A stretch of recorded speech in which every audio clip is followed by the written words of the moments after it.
Two Broke Girls, 6 and 6:30 on Fox 49. An all-new Last Man Standing. Bingo. Thursdays on Fox. Straight ahead on the news at 10, first of its kind, FSU's police department welcoming police canines will introduce you to the pups and tell you how this new unit plans to combat crime.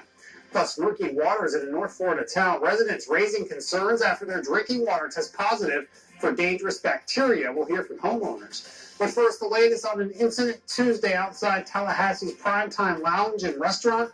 Your Fox 49 News at 10 starts now.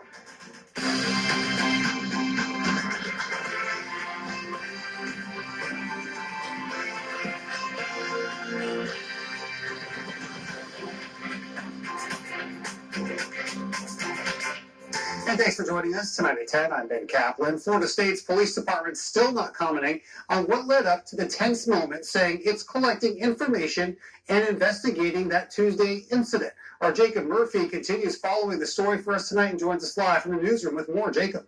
Ben, it's been 3 days since this incident, and two investigations from two different departments are ongoing at this hour. Video like the one we've obtained and are about to show has circulated on social media. It shows just a small part of what happened that night.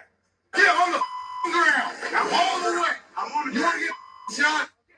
The FSU officer is the man on the left pointing his gun at a man on the ground just off camera during this part of the video. I've spoken to a number of law enforcement and academic experts about this scene. One told me the profanity was problematic and the crowd seemed uncontained, but the man on the ground appears to have a weapon. And I was directed towards a recent study from Texas that shows a lowered gun can be just as dangerous to an officer as one pointed at them. Meanwhile, a community activist in town hoping this can turn into a learning moment. In the black community, there's a disconnect with blacks and police officers. So our goal is to restore that relationship. And we can't restore that relationship if we have an officer coming onto the scene in a hostile environment, being hostile. Again, Florida State Police not commenting on whether this officer followed protocol or not during that scene, and what led up to that moment still unclear tonight. Tallahassee Police, meanwhile, arrived on scene that night. They're investigating now an alleged assault involving that man on the ground. I confirmed with TPD that investigation is still ongoing this evening, but there are no arrests, and officers are not releasing any other details right now. Reporting live in the newsroom, I'm Jacob Murphy. Ben, back to you. Jacob, thank you so much for that update. An update now from Gadsden County. New details today regarding a Christmas Eve robbery in Quincy.